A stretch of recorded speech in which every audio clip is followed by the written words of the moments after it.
So in this lesson, we're going to talk about the concept of a service, what a service is, why we should use it, and how we should best use it.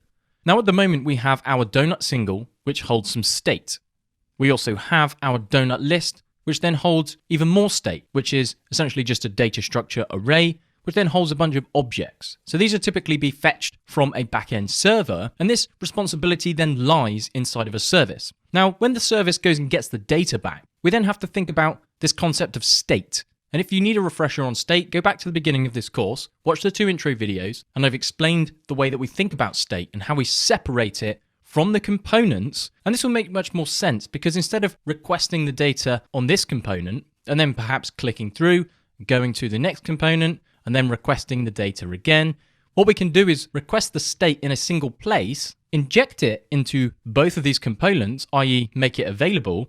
And if the data is already available, we don't need to go to our backend server and then simply request it again. So we're going to set up some nice functionality for this. But before we go too deep, we're going to use npx ngGenerate, and we're going to create a service. Now this is going to be in our admin folder. We're then going to have a services folder, and we're going to simply just call this donut. And when you hit enter, you'll see why, because the Angular CLI is going to then prefix our file with a service in the same way that we have .module, .model, we now have our .service. So let's have a look inside. Now what this essentially does is create an empty class for us to do anything with. Now this class we can then make available in any component.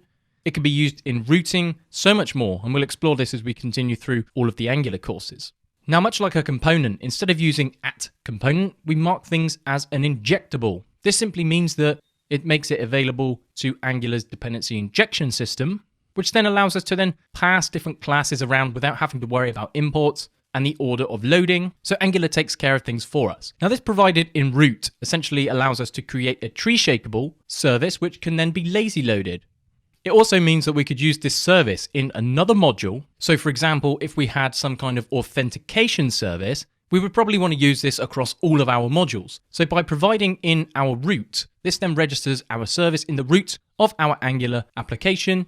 Now, if you wanted to, you could provide this in the particular module itself. And what you can in fact do is specify something like null, or you can import the module name and then provide that module name. So this would be if you wanted to limit the service to one particular module. Now we're going to leave this as is because I quite like leaving things as provided in root. Now if we were to adopt a different approach and say null, and we're just going to do this for demonstration purposes, we would then have to register our service in our module manually. And we would do this by specifying a providers array. We would then import our donut service, hit enter, this then gets imported, and this manually registers things in our application module. But as I mentioned, we're going to leave things in our application root because this allows us to essentially not specify where the service is going to be used. Now, this doesn't mean that we should start injecting our application services all over the place and start getting untidy. So if it makes sense to use a provided in and simply lock down that service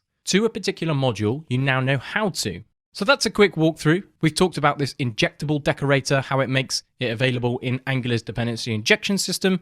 A service is a plain class, and we can do so much with it. We can make HTTP requests, we can hold state, we can provide guards for root definitions, and so much more. So this is a nice intro video on creating a service, a quick walkthrough of what it is, why we should use it, and throughout this chapter we're going to be building out some state functionality and sharing the state between components.